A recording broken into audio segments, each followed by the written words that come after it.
Hi guys, and many thanks for joining. My name is Kat and I like to talk about crime investigations and missing people. If you are new to my channel, please don't forget to subscribe below, hit that notification bell so you are the first one to know about any new videos I upload, like and share the video. Thank you. Today I want to talk to you about what was found in Mccann's apartment 5A.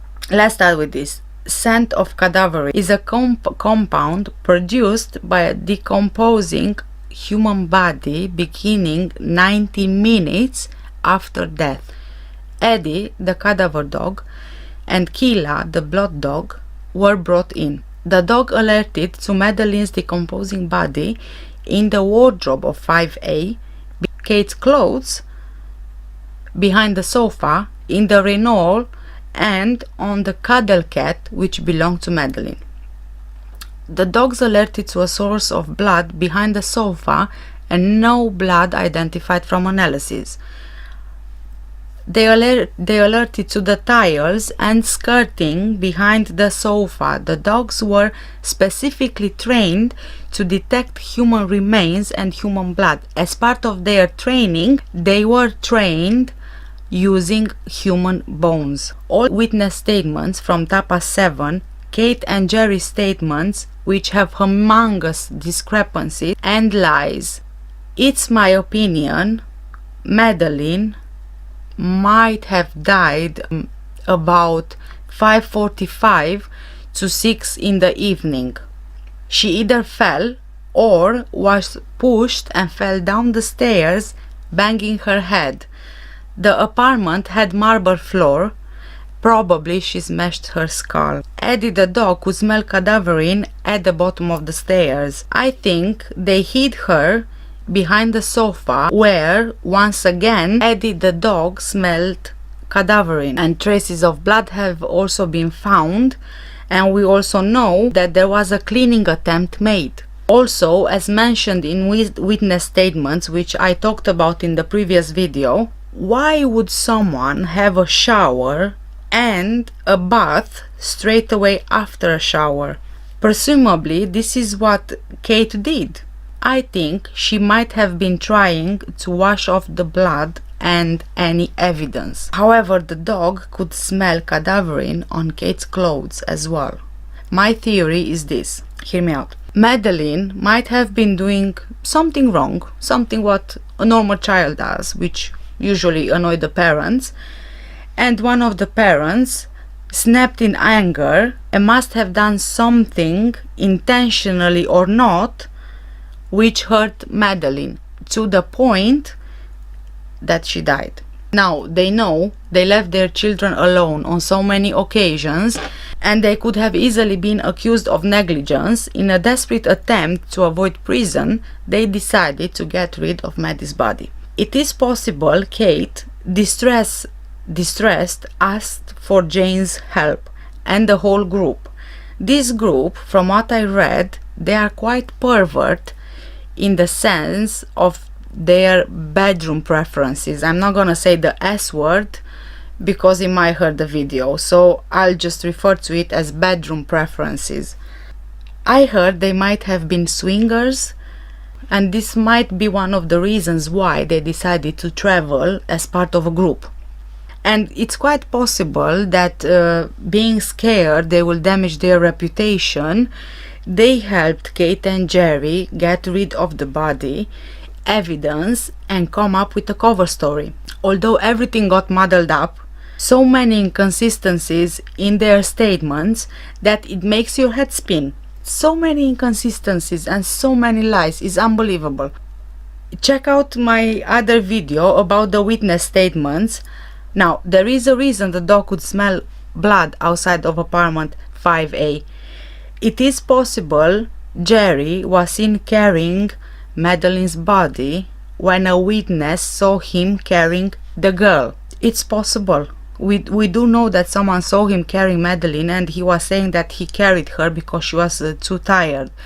But what if indeed he was carrying her away from apartment 5A in the car, trying to get rid of her body?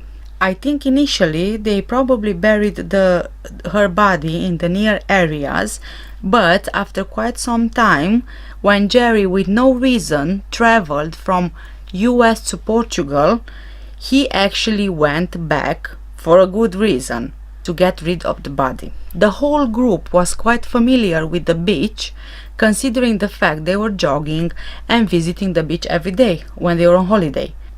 And I'm really sad to say, but there's a high possibility that indeed Maddie's body was thrown in the sea. If I'm right, I don't think they'll ever be able to find it, which I really do hope I'm wrong. A group of people like Kate and Gerry and their friends, brilliant minds, could have come up with a perfect cover-up. That's the reason why Kate and Gerry straight away said Maddie was abducted. That's the reason why Kate and Gerry mentioned Madeleine not as missing but as dead, even before any official investigation suggested that. And they knew very well they would get away with it. They knew very well they would get away with it because of their political ties with Gordon Brown, with Theresa May, and David Cameron. Of course, highly respected politicians wouldn't want to get bad press from helping someone who covered up a death. He was even called by Gordon Brown on the night of Maddie's alleged disappearance, and he told Brown she was abducted. When he called the police the first time, he said she was abducted. These people, they were not even willing to think of an alternative. And this is why they kept injecting the media with the story of an abduction, so people would feel sympathetic. And there are so many references with notes Kate made about photo shoots with the media to show that they are walking with the twins and so on. And this was just a few days after Maddie's disappearance, and it goes on and on with how many appointments they had with the media, and they had to be in this certain place for this newspaper, for this photo shooting, so they had to behave in a certain way. Everything was strategically planned just so they get more and more media coverage. And not only that, but both Kate and Gerry agreed to give statements to the media only if there were no bad things mentioned about them. They needed to look like the worried and devastated parent, and the British media were controlled on what they could cover. Kate and Gerry are millionaires now, thanks to Madeleine's disappearance. Kate made a book presumably about her daughter, but all she talks about is herself. Heck, they've even been on Oprah. Who have you seen as a parent of missing children being on Oprah? And who have you seen as a parent of missing child to behave and draw as much media attention as they have? And not for their child, but to cash in at the expense of their child's disappearance. Now, let's go through what they found in apartment 5A, which is quite well hidden from the public eye. The Portuguese police intercalary report claimed that Madeleine died in the apartment. Do you remember in my previous video I was actually reading the interim report about this.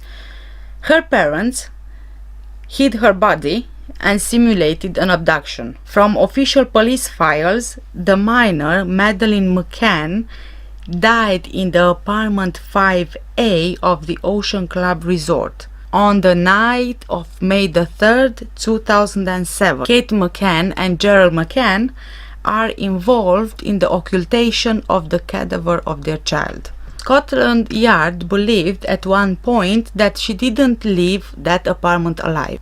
I've actually doing my research, I've actually came across an article which I read, and the article mentioned that Operation Grange, which was in charge of dealing with the investigation, they were in fact not allowed to investigate the parents. Now, the cadaver odor detection dog alerted in the master bedroom, the living room, behind the sofa, marked the car key, marked inside the car, marked inside the car boot, front garden of apartment 5A, 2 pieces of clothing belonging to Kate Mccann, 1 piece of clothing belonging to Madeleine, and Maddie's soft toy.